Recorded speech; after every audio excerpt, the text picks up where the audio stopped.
You've probably seen the comment sections on HVAC videos, and if you have, you already know something doesn't add up. Someone posts a brand blacklist, and within an hour there are hundreds of replies from homeowners saying their supposedly terrible unit has been running flawlessly for 22 years, right next to someone else saying their trusted brand died in 5. Same brands, completely opposite experiences.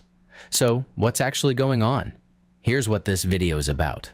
The brand on the cabinet is not what determines whether your system lasts 10 years or 25. Most people think it does, and the entire way HVAC gets marketed is built around that assumption. But the data tells a different story, and once you understand what's actually inside these systems and how they actually get put in your house, the contradiction in those comment sections stops being confusing and starts making complete sense.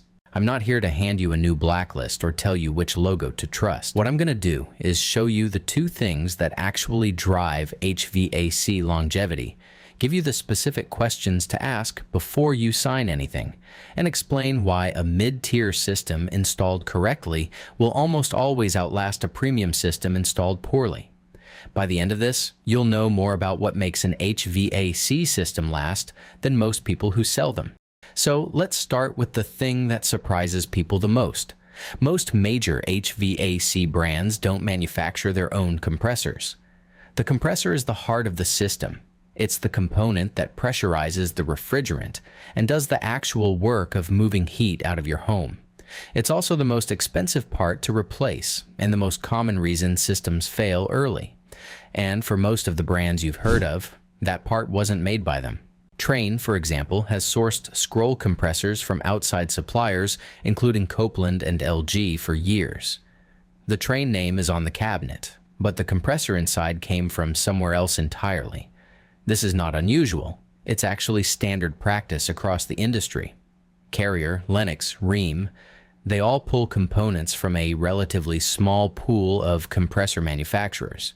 What changes is which tier of compressor they spec out for a given product line, and that often varies by model, by year, and sometimes by what was available when your unit was built.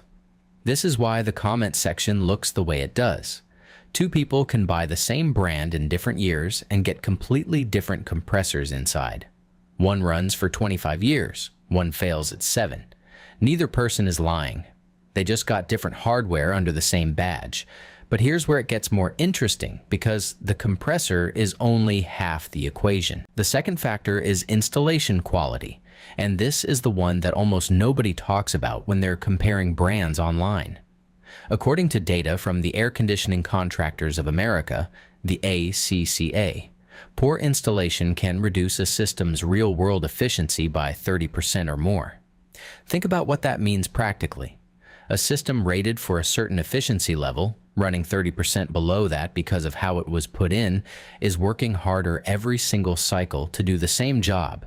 It's running longer, cycling more, stressing the compressor more, and it's doing that every day for years. That's not a brand problem. That's a wear problem created entirely by the installation. The most common installation mistake is also the most invisible one. It's called improper sizing, and it happens constantly. A contractor shows up, eyeballs your square footage, maybe checks the old unit's tonnage, and quotes you a replacement.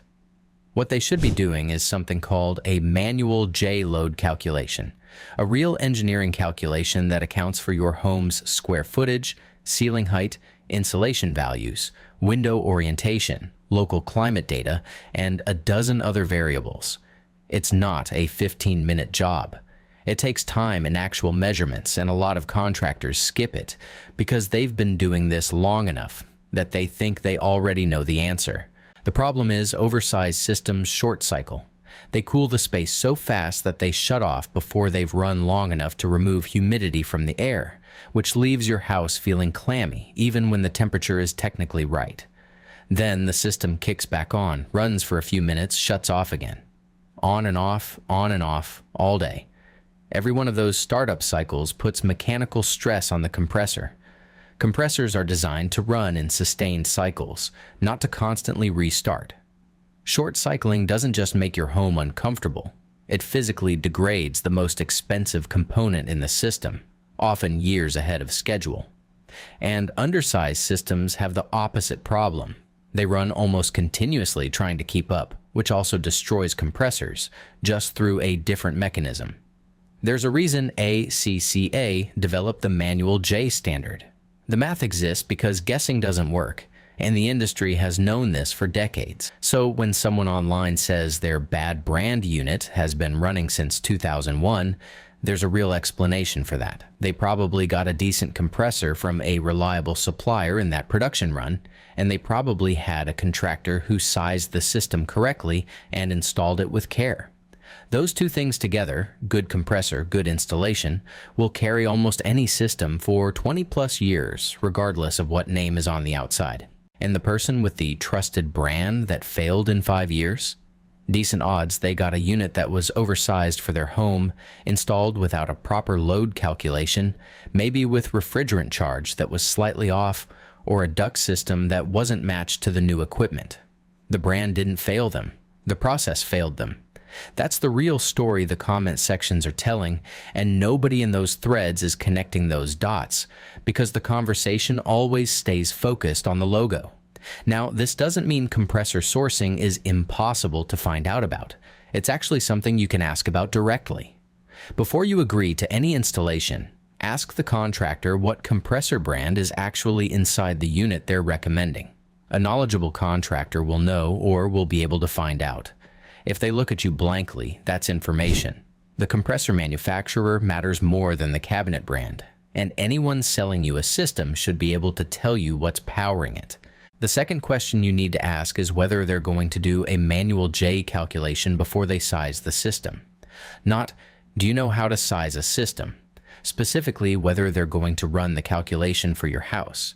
If the answer is no, or if they tell you they don't need to because they've been doing this for years, walk away. That confidence is exactly how oversized systems get installed in homes that then struggle for their entire lifespan. The calculation isn't optional, it's the difference between a system that runs efficiently for 20 years and one that short cycles itself into an early grave. The third thing, and this is the one that's hardest to quantify but probably the most important, is finding a contractor who has a track record in your specific area. HVAC performance is genuinely regional. A system that's perfectly tuned for a dry climate in Phoenix behaves differently in a humid climate in Georgia. A contractor who's been working in your zip code for years understands the local humidity patterns, the typical duct configurations in your neighborhood's housing stock, the local utility quirks.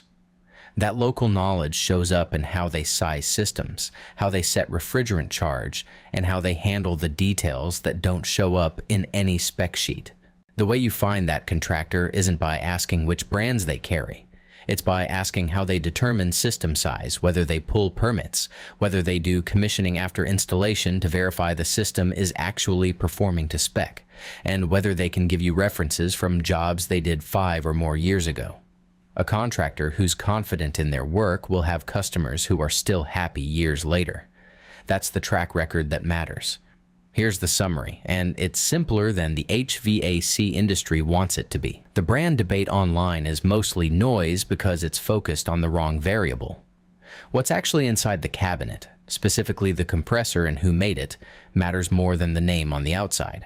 And how the system gets installed matters more than either of those things. ACCA data confirms that installation quality alone can swing real-world efficiency by 30%, which means a well-installed mid-tier system will routinely outperform a poorly installed premium one over any meaningful time horizon. You came into this video probably wondering why the comment sections on HVAC videos are so contradictory.